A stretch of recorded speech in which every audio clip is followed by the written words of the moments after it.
À 68 ans, j'ai gagné le droit de vous dire quelque chose que personne d'autre dans votre vie n'est prêt à dire à voix haute.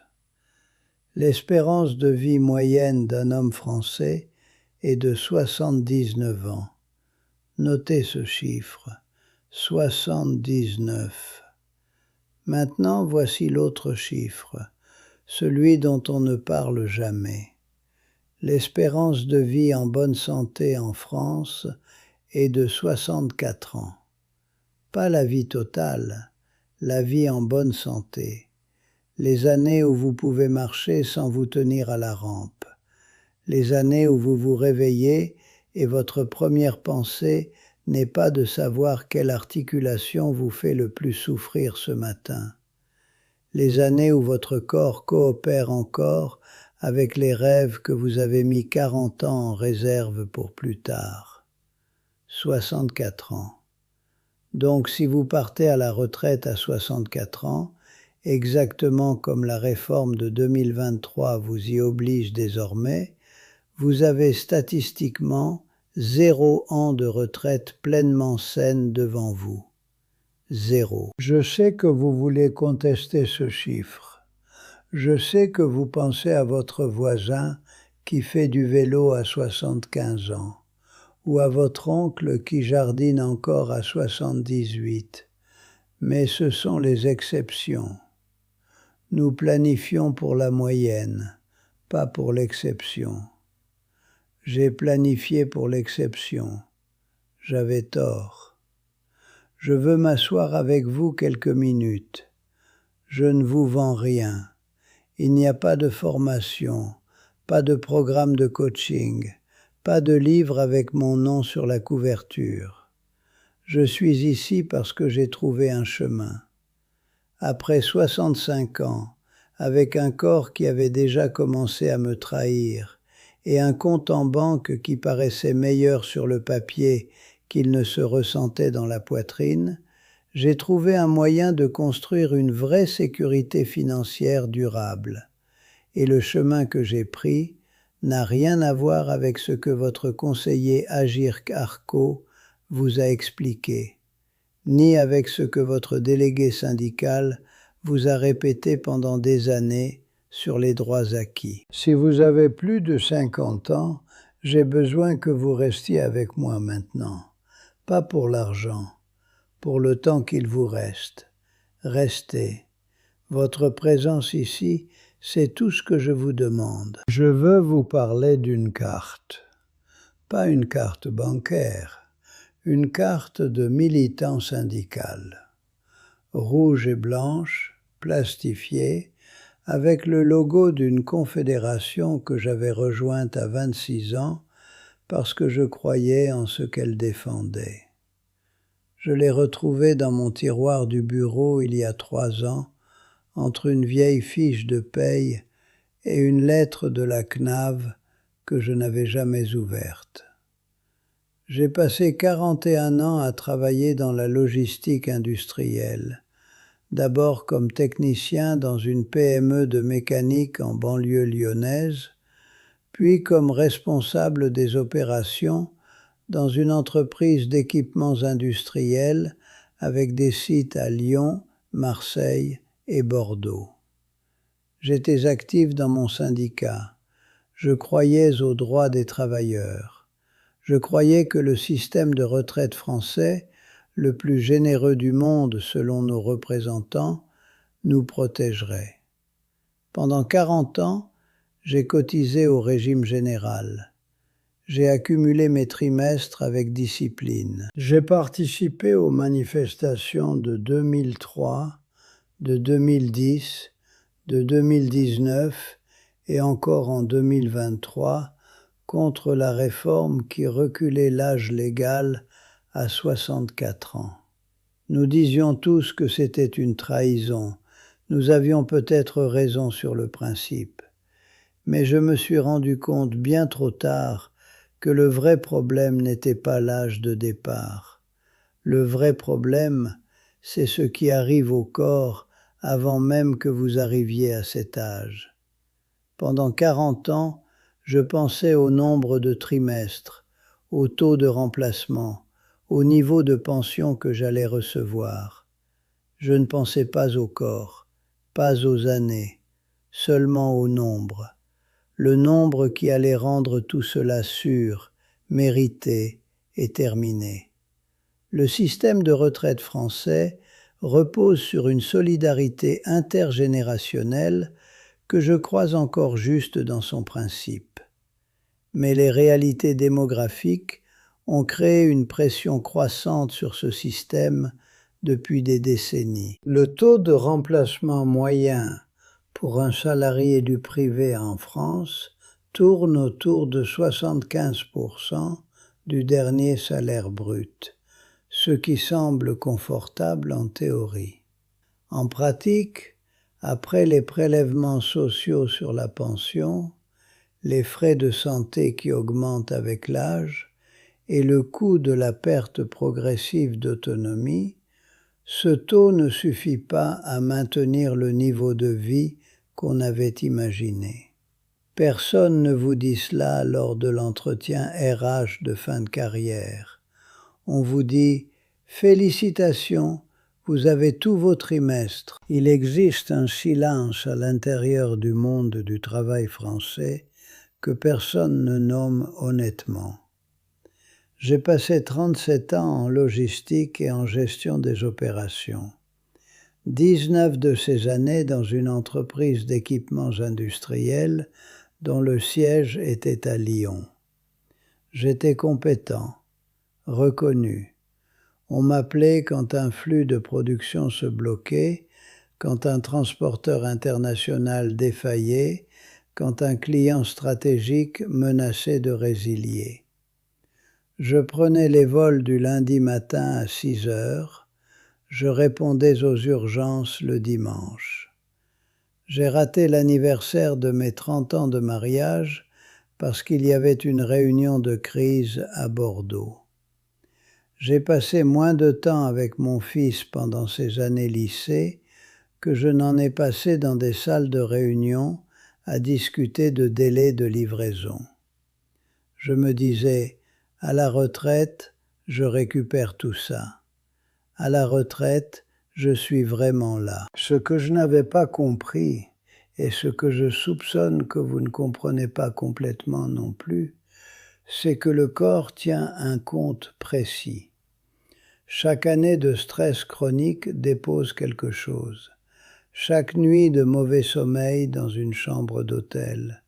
Chaque repas avalé en réunion.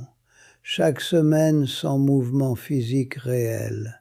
Chaque décennie de cortisol élevé par la pression professionnelle incessante. Le corps écrit tout cela, et un jour, il encaisse. À 62 ans, j'ai commencé à me réveiller avec des douleurs articulaires que je n'avais jamais eues à 50. À 63, mon médecin m'a dit que ma tension était élevée depuis plus longtemps que je ne le savais.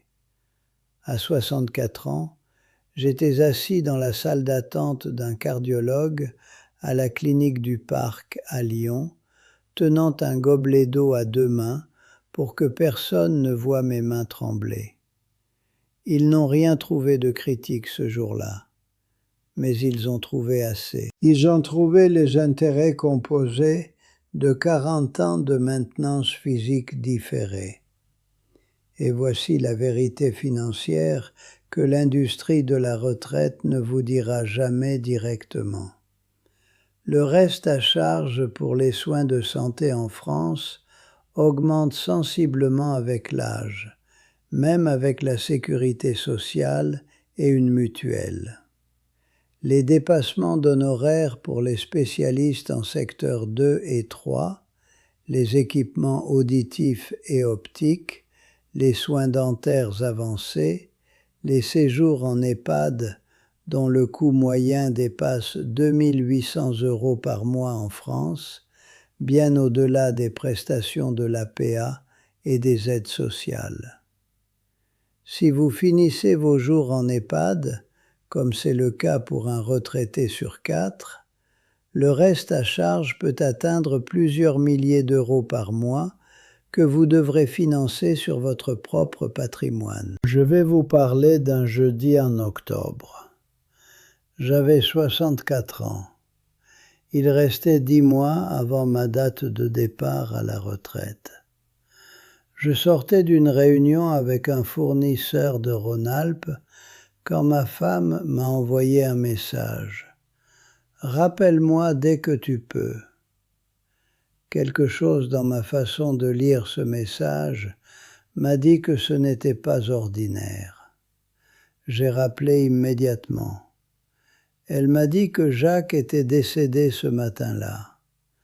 Jacques était mon ami le plus proche depuis nos années d'étudiants à Lyon. Nous nous connaissions depuis 42 ans. Il avait 65 ans. Il était parti à la retraite exactement 4 mois plus tôt. Cancer du côlon, diagnostiqué à un stade avancé 6 semaines après avoir quitté son emploi. Pendant presque 1 an avant sa retraite, il avait des symptômes qu'il ignorait parce qu'il y avait toujours quelque chose de plus urgent au travail, toujours une raison de reporter le rendez-vous médical. Quand il a enfin eu le temps d'aller voir un médecin, le temps pour autre chose était compté. Je me suis retrouvé dans mon bureau après cet appel à regarder mon écran d'ordinateur. J'avais 15 onglets ouverts, des données de marché, des rapports de suivi fournisseurs, un tableur avec mes projections de retraite, et je ne ressentais rien pour rien de tout ça. Ce que j'ai ressenti, c'était quelque chose qui ressemblait à une peur nette et froide. Pas le deuil, pas encore. Ça vient après, en vagues lentes et profondes. Mais dans ce moment précis, une peur claire et sans ornement sur la forme exacte de la vie que je menais.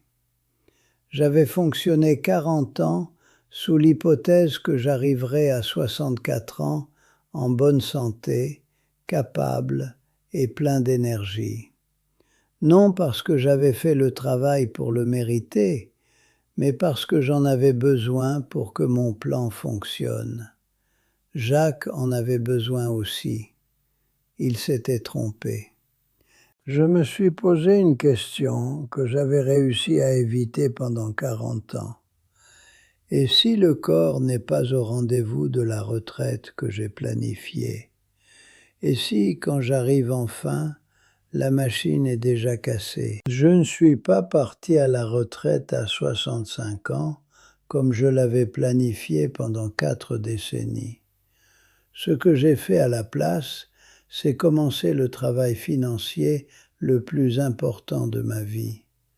Pas le travail d'accumulation. Quelque chose de fondamentalement différent. Écoutez-moi clairement. Construire une sécurité financière après 65 ans fonctionne selon des règles entièrement différentes qu'avant. Les outils sont différents. Les horizons temporels sont différents. Les priorités sont différentes. Et les raisons profondes sont complètement différentes. Avant 65 ans, vous construisez pour un moi futur idéalisé.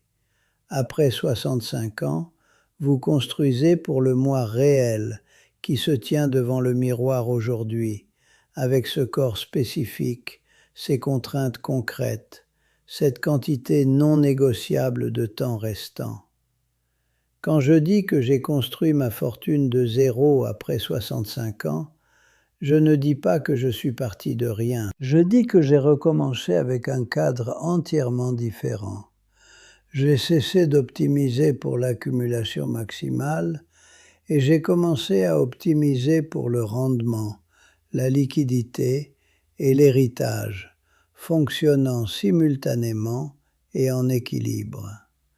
La première chose que j'ai faite a été d'appliquer tout ce que je savais de la logistique à ma structure financière personnelle. Une chaîne d'approvisionnement a des entrées, des processus, des sorties et des zones tampons pour les perturbations. Un plan financier de retraite a exactement la même architecture. La plupart des gens optimisent seulement les entrées, les cotisations, l'épargne, les placements. Ils construisent les entrées avec discipline, mais ignorent complètement les zones tampons. Quel est votre tampon si les coûts de santé augmentent inopinément en deuxième année de retraite?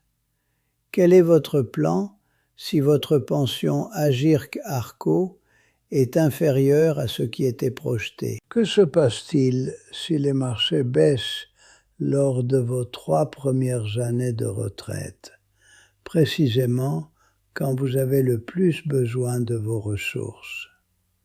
J'ai reconstruit autour des tampons des réserves liquides, des actifs générant des revenus et des structures de dépenses flexibles qui ne s'effondrent pas quand une variable change. Ensuite, je me suis concentré sur le rendement. À 66 ans, j'ai acquis 2 biens immobiliers générant des flux de trésorerie dans des villes moyennes de province. Pas de l'immobilier de luxe à Paris ou à Lyon. Un appartement en colocation étudiante dans une ville universitaire et un local commercial dans un quartier commerçant stable d'une ville régionale. Les deux ont généré des revenus dès le premier mois. Les deux produisent des loyers indépendamment de ce que fait le CAC 40 un mardi quelconque. J'ai constitué un portefeuille d'investissement orienté vers des instruments qui génèrent des revenus réguliers supérieurs à l'inflation. À 68 ans, la spéculation sur la croissance ne m'intéresse pas. Ce qui m'intéresse, c'est un revenu qui croît plus vite que l'inflation et qui arrive selon un calendrier prévisible. Et ensuite, j'ai fait quelque chose que la profession ne vous conseillera jamais. J'ai mis un prix sur ce que je sais réellement. 37 ans en logistique et en gestion des opérations m'ont donné une expertise qui a une valeur réelle et démontrable pour des entreprises qui ne peuvent pas se payer un directeur à temps plein. Je fais du conseil, pas à temps plein, pas d'une façon qui me reprend mes matins ou mes week-ends. Je travaille sélectivement avec 2 entreprises de taille intermédiaire qui ont besoin d'une réflexion stratégique sur leurs opérations sans le coût d'un cadre dirigeant permanent. Je facture mon temps à un tarif qui reflète 40 ans de jugement accumulés. Et ces honoraires de conseil, modestes en valeur absolue, couvrent entièrement mes dépenses discrétionnaires. Ce qui signifie que mon portefeuille d'investissement et mes biens immobiliers sont de la pure accumulation de patrimoine et d'héritage pour mes enfants. J'ai 68 ans. Mon père avait 6 ans de retraite, une carte syndicale usée et une pension qui ne suffisait pas pour ce qu'il avait imaginé. Je suis 8 ans au-delà de l'âge auquel les hommes de mon groupe démographique sont statistiquement déjà en déclin. Je marche chaque matin tôt, pas une course, une marche. Les genoux se souviennent des années que je leur ai fait subir, et l'épaule droite porte un enregistrement permanent des décennies où je l'ai ignoré. Mais je suis là, pleinement présent, et j'ai construit quelque chose de réel. Pas la fantaisie de la brochure de retraite avec la plage et le coucher de soleil parfait. Quelque chose de réel, de durable et de calibrer précisément pour le corps, la vie et le temps que j'ai réellement. Je veux cela pour vous, pas la retraite parfaite, la vraie, celle qui correspond à qui vous êtes vraiment, à l'âge que vous avez vraiment aujourd'hui. Cessez de construire pour la version idéalisée de vous-même que vous espériez être à 65 ans. Commencez à construire pour la personne que vous êtes maintenant, parce que maintenant est le seul temps où vous pouvez agir. Votre présence ici avec moi pendant ces quelques minutes me dit que vous posez encore les questions qui comptent vraiment. Continuez à les poser. La réponse n'a jamais été dans le relevé de l'Agir Carco. Elle a toujours été dans la prochaine décision que vous prendrez sur la façon dont vous utiliserez demain matin. Que ça compte, je serai là.